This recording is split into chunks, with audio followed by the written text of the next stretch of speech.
What's up everybody, welcome back to another video. In today's video I'm going to be going over what I personally use in my airsoft kit. So the camera that I use, the chest rig I use, not only the chest rig I use but also the guns I use, the ghillie that I use. I've made a video on how I made it. Go watch that if you haven't already because it's a good video. And just generally, yeah, we're going to go over everything that I use when I play airsoft, which is, it's not that bad and it's also not too expensive. So without further ado, let's get into it and enjoy the video. Yeah.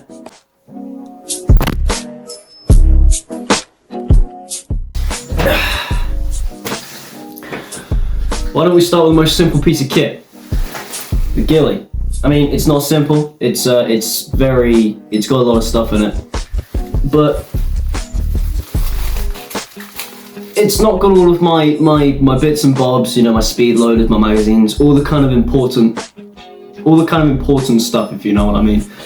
But it's got the it's got the bit that keeps me in, and that is like the main part. It just fully covers me. Now in my video, I fully explain how I make this and everything to do with that. One thing I don't include, however, is actually on this ghillie, what I've done is I've gone ahead and added these little bits on the legs. Now, these, what they do, holy brightness of the gods there, my bad. Now what they do is they basically just go around my thigh. Now basically what those do is they just make it a lot easier for it to actually stay on my body, and they just they go around my thigh and they just stay there. And it's as simple as that. But that's the ghillie out of the way. So, yeah, now onto the gloves. 1, 2. I don't explain how to make these in the ghillie video, and I would like to apologize now for not explaining how to make them in the ghillie video. They are essentially exactly the same. Guess where I got these? AliExpress. Love that place. I love it for airsoft. Relax.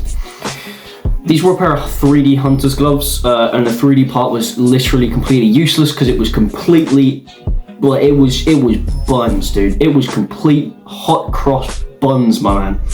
So I basically ripped off that and I took my own leaves and I zip tied them on. It was very simple, very easy, but it worked absolutely astonishingly. And I'm very happy about that. I ran out of black zip ties on this one though, so that one has white zip ties. But they're still pretty good, not gonna lie. I'm very happy with how they turned out, to be honest, especially the ghillie as well. One thing I also didn't mention with the ghillie, if I go grab that real quick. First off, I just threw this onto a plate that had pizza on it, so it sticks a pizza now. Second off, this is a scrim. These bits here, not that bit there, or that bit there.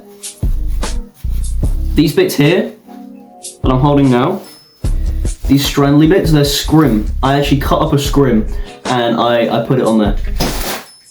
So yeah, that was pretty good. It really helps that contrast. I completely forgot to add that into the video. So if you're here now and you've seen that one, then you've got another tip. If you're here now and you haven't seen that one, finish this video and then go watch that one, because otherwise I'll be a little annoyed.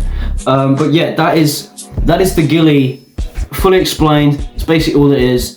And yeah, it's pretty good. I'm not gonna lie, it is pretty good.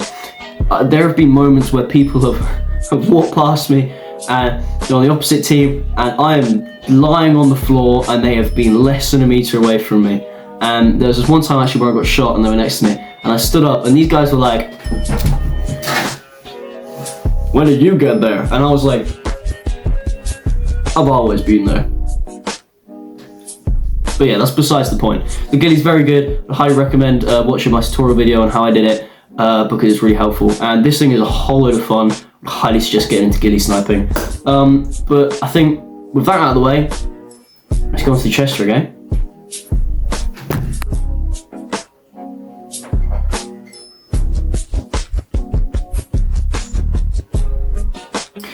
So this is my chest rig. I am T-Bone, as you can see here, it's probably reversed. That's my nickname, because it just is. Now, I have a pretty simple setup, because I don't really bring too much in with me. Now, in this pouch, I've got quite a bit of room. So usually what I have here is I have a pack of BBs, usually 1,000, because it's not that much. and they'll just kind of sit in there if I need to refill or anything like that. I won't really have anything else in there. Yeah, no, I'll never really have anything else in there because there's not really any point having anything else in there. This placard here, voice crack. This placard here, I use to stick patches, or I've also got a phone pouch actually, which I put on there sometimes. My comms, I have these obviously rigged up to my ear, and this comms actually goes through the molly on here, out the back, and then into a pouch on my butt. Yeah. Anyway, on to the next part of this. My arm is beginning to ache now. I'm gonna do this. It's this. Now this is made by Viper Tactical for pretty cheap. It's made by a whole load of other companies as well, but this one's made by Viper Tactical, and I really like it actually. It's a solid, good drop pouch. And basically, what I usually have in here, what I've got at the moment is I've got a pair of tweezers because my guns are absolute butt cheats and never work. I've got an Allen key for my scope, and for a speed loader, because always carry a speed loader with you if you have magazines that require a speed loader. I thought that was obvious, but apparently not, because so many people don't carry a speed loader when they need one, and then they come to me and ask me. It gets really annoying. Don't be that guy who gets really annoying, okay? Alright. Anyway, so this is really good. It's got a nice little Velcro belt on the front to stick my patch. This was actually given to me by one of my friends. Shout out Jups Guns. I'll put a link to his channel in the description. Great guy, go watch his vids. And just generally that's kind of it when it comes to the whole vest kind of setup. That's all I really use, to be fair. So I mean, if you ask me, pretty good, and not too expensive and pretty light as well. So yeah, I've actually done a short on this plate carrier, and not gonna lie, the plate carrier kind of cooks. So I would suggest getting one patrol base in like 20 quid. The admin pouch is like a tenner. That was like 2 quid off AliExpress. I would highly recommend something like this. They're really good, really comfortable. And also just generally really good if you're a sniper, because they're not too heavy, they don't really get in the way, they allow you to stay maneuverable and everything, and you don't really need all that much stuff when you're a sniper. So having that much space is kind of an upside actually, because you don't have to worry about that. But I think now that we've finished that, I think we should get onto the camos, because once we've done the camos, we can get onto the good stuff, the guns. Anyway. Yeah, let's go to it. Alright, onto the camo. First off, you probably realise it's a bit of a different setting, and I've got a different drop run. That's because it's a different day. I don't know, I just thought I'd say that. Anyway, onto the camo I use very simple, just multicam, nothing special. It's literally just, I use one of these, very simple, but also very comfortable as well. Quite breathable on the front here too, and under the armpits, which really helps. And then just a simple pair of the same kind of trousers, and that's kind of it, to be honest. That's it. I don't wear special ones that have the built-in knee pads or anything. I don't see any need. I will, but it's mainly just because I can't bother to buy new trousers and stuff. But that's kind of it. That's all I wear in terms of like clothing wise. So yeah, onto the guns.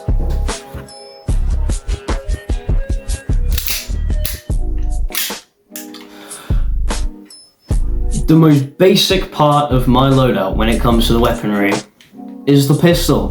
Well, it's not exactly basic, because obviously it's pistol, there's some inner workings and stuff, but you know what I mean, you know what I'm trying to say. This is, I can't remember the name of my own gun, so I'm looking at it on here. This is the Salient Arms International 1911. So this, I actually really like this gun. The only thing that I don't like about it, and YouTube, do not get me in trouble. YouTube, this is a toy. This is a replica. This is not a real gun. See, this is not a real gun. Anyway, back to what it was doing. The only real problem I have with this airsoft gun is that because it's a 1911 mag, it does not hold enough gas for a full magazine. Now, normally you'd fill it to about there on BBs, or like there-ish, but because of the way, because it can't hold as much gas, The 1911 mag, fortunately, I can only load it to about there, which is actually not even halfway, which can get slightly annoying sometimes. The other only problem I really have with this gun is the safety. I just don't really like the safety of 1911s in general, because I find that when I go to grip it, sometimes my thumb or this finger will knock the safety bit. So actually, the way that I shoot this is I hold it like this instead of like this, and I have my thumb on top of the safety to just really stop it from getting stuck. All in all though, it's a very smooth, it's a really fun experience to shoot this gun. Like it's very smooth, it's really nice to shoot, and it is extremely accurate, like very, very accurate. If I had to rate this gun on accuracy throughout all of my guns, including my sniper, I'm gonna be honest, I'd put this in the #1 spot. The only problem is a pistol. On the pistol, you don't exactly have that control when the slide comes back and knocks back and you get the recoil effect. So that's the only problem I think I have with this Salient Arms 1911. Overall though, it's an amazing gun and I really enjoy using it. Overall, it's an amazing gun and I really enjoy using it though. So 100% I would recommend you pick one of these up as a secondary if you like 1911s. So here I have my sniper that I use. So this specific one here, this is the SAS03 made by Specna Arms. Now, usually Specna Arms do an amazing job with all of their guns. I highly recommend getting some of their rifles, they're really good. But unfortunately, now I bought this one secondhand, so I'm not entirely sure about the non-second, like just getting it out the box. But from my personal experience and other people's experience, this isn't exactly an amazing gun. The first problem I have with it is the hop here on the side tends to get knocked just because of where it is. But not only that, it also kind of moves out of place a bit. Now my one here I've upgraded a little bit. I've got a new hop-up rubber, and I've got a upgraded barrel, inner barrel for it. But that's the only upgrades that I've really done. I haven't done any spring upgrades or anything like that. And from what I've got, on .2s, it's shooting about 350 FPS, which isn't exactly what you want for a sniper. That's more what you want for an AG. This scope that I've got here is a Vector Optics 3-12 scope, 3-12x scope. It's extremely clear, like crystal clear. It's amazing. And then on the front here, as I was saying, I've got a kill flash, not only to protect it from BBs, but also to stop like a sniper glare. Gamers will understand. On the front here, I've just got some random bipod that I bought off, that my dad bought off AliExpress. It's actually surprisingly good. And I've still got a little tag from my last game on here as well. I'm going to be making a video on how I camoed this and painted this in another time. I think I did a very good job on it. I really enjoyed painting as well. But it's generally it's a smooth experience if you can get around some of the problems with feeding on those heavier BBs. So I recommend using .3s or .25s if you're shooting this. .4s generally they don't go very far. It's a little bit difficult. Another problem with this that I found is you can't get a new hop-up chamber for it. You can only buy the original SAS03 or SAS02 or 1 upgrade hop-up chamber. You can't buy anything else. It doesn't work. So all in all, my sniper and my pistol, both amazing guns, especially this one. Really enjoy this one. But yeah, that is it when it comes to my weapons. And yeah, alright. That's watching, guys. I hope you enjoyed the video. Give me some suggestions on what videos I should do next, apart from the painting the airsoft gun tutorial, because I will be doing that. Give me ideas of what I could do. I'll try to do them as quick as I can. Once again, hope you enjoyed the video. Thanks for watching, everybody. Don't forget to like, subscribe, hit the little bell at the bottom, because I don't know, I guess it gives you notifications when I make a video. I mean, unless you really don't like me, then you might as well press it. Anyway, have a great day. Thanks for watching, and I'll see you next time. Bye.